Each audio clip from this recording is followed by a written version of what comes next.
Hello everyone, and welcome to today's English learning session.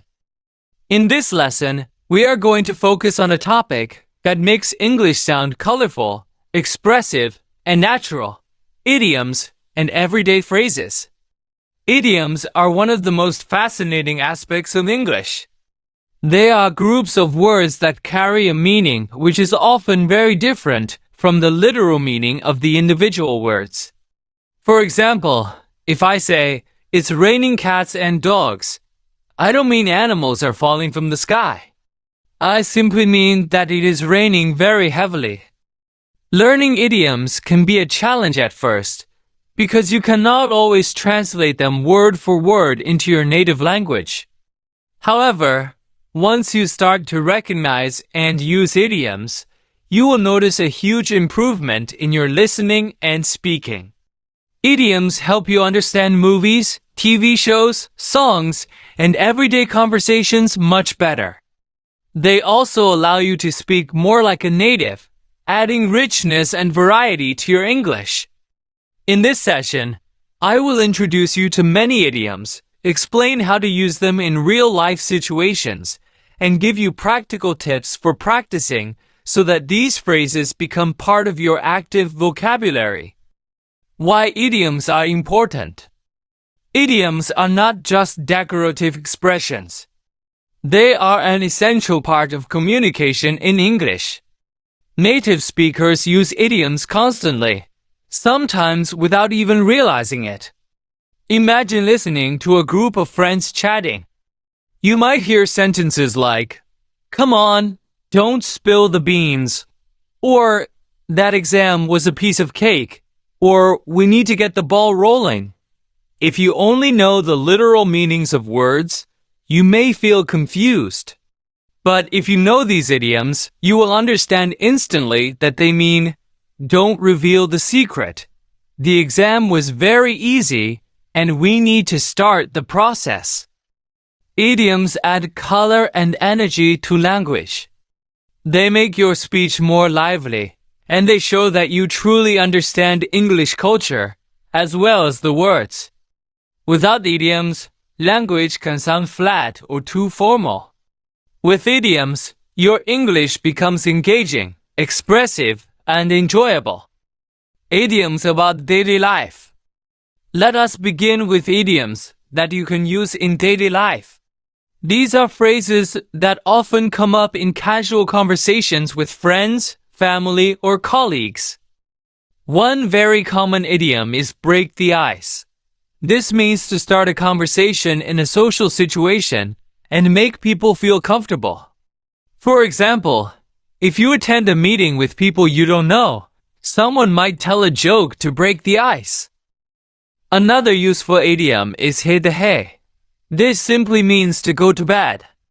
After a long and tiring day, you might say, "I am so exhausted. I am going to hit the hay early tonight." When you are not feeling well, you can use the phrase "under the weather." Instead of saying, "I am sick," you can say, "I am feeling a bit under the weather today, so I think I will stay home and rest." Sometimes life feels easy, and in those cases, you can say something is a piece of cake. For example, "Don't worry about the homework. It's a piece of cake."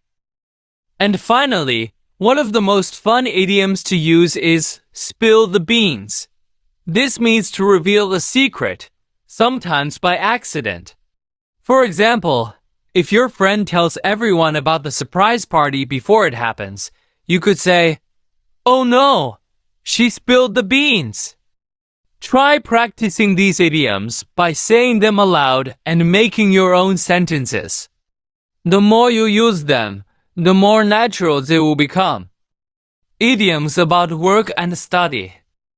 Workplaces and schools are full of idiomatic language. If you want to sound professional and understand your colleagues or teachers better, you need to know idioms related to work and study. A very common one is burn the midnight oil. This means working late into the night. For example, I had to burn the midnight oil to finish the presentation for tomorrow. Another is call it a day. When people are finished working, they often say, let's call it a day. It simply means to stop working for now. When students are preparing for exams, they often hit the books. This idiom means to study hard, not to literally hit your textbooks. For example, I can't go out this weekend. I really need to hit the books. In creative situations, people often use the phrase, think outside the box. This means to think creatively or in a new way. For example, the design team needs to think outside the box to come up with a fresh idea. And finally, in both school and work, it is important that everyone understands each other. That is where the idiom on the same page comes in. It means to have the same understanding or agreement. For example, before we move forward, let's make sure we are all on the same page about the project. Idioms about emotions and feelings. Idioms are often used to describe emotions, because emotions can be difficult to explain with simple words. If you are very happy, you can say you are over the moon. For example, I was over the moon when I got the job offer. If you are sad, you might say you are down in the dumps. For instance, he has been down in the dumps since his team lost the match. Sometimes we feel like saying something, but we stop ourselves. In that situation, we say we bite our tongue. For example, I wanted to complain, but I bit my tongue. Another idiom for happiness is on cloud nine. You can say, after hearing the good news, I was on cloud nine all day. And if you are very nervous, you might be described as a bundle of nerves. For example, she was a bundle of nerves before her speech. These idioms help you describe feelings more vividly and naturally. Idioms about time and planning. English also has many idioms about time, because time is such an important part of life. When you finish something before a deadline, you can say you beat the clock. For example, we managed to beat the clock and finish the report early. When you are having fun, time seems to move fast. That is why people say, time flies. For example, time flies when you are on vacation.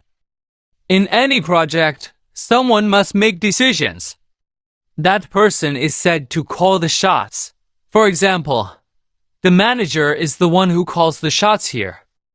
If you complete something at the very last moment, you do it in the nick of time. For example, I caught the train in the nick of time. And finally, if something happens later than expected, but still better than never happening, people say, better late than never. For example, he finally finished the project, better late than never. Idioms about people and behavior. Many idioms describe human personality and behavior. For example, if someone is very difficult or unusual, you might say they are a piece of work. This can be negative or humorous depending on the tone. If someone is relaxed and not easily upset, you can describe them as easygoing. For example, she is easygoing and gets along with everyone. When someone becomes nervous before doing something, we say they get cold feet. For example, he got cold feet before the wedding. When it is someone's turn to make a decision, we say the ball is in your court. For example, I've given you my answer. Now the ball is in your court. And if someone describes something accurately, we say they hit the nail on the head. For example, your explanation hit the nail on the head. Using idioms naturally. Now, how can you use idioms naturally in conversation? First, make sure you understand the meaning fully before trying to use it. Next, practice by creating example sentences. Then, Start using 1 or 2 idioms in your daily conversations. Do not overuse idioms. Using too many at once can sound unnatural. A few idioms in the right context are enough to make your speech sound lively. For example, instead of saying, I am very happy, you can say, I am over the moon. Instead of I am very tired, you can say, I am running on empty. These idioms sound more natural and expressive. Practice techniques. To practice idioms effectively, you can try several techniques. Write sentences using new idioms to reinforce your memory. Create short stories that include several idioms. Watch English movies or shows and pay attention to idioms. Use flashcards to memorize meanings and practice aloud by repeating the idioms. The key is consistent use. The more you practice, the easier it becomes to use idioms automatically in conversations. Combining idioms in context. Another powerful way to learn idioms is to see how they combine naturally in speech. For example, I was a bundle of nerves, but I decided to bite the bullet and give my presentation. Or, time flies when you're having fun, and before you know it, the day is over. These sentences show idioms working together to make the language more vivid. Final thoughts. Idioms are an exciting and colorful part of English. They help you understand native speakers, express yourself in a natural way, and add personality to your communication. The journey of learning idioms is long, but also very enjoyable. Every time you hear a new idiom, write it down, practice it, and try using it in your daily speech. Over time, idioms will become a natural part of your English, and you will notice a big improvement in your fluency and confidence. So, keep listening, keep reading, keep writing, and most importantly, keep practicing idioms in real-life situations. They will bring your English to life. Thank you for listening, and I encourage you to start using idioms in your conversations from today.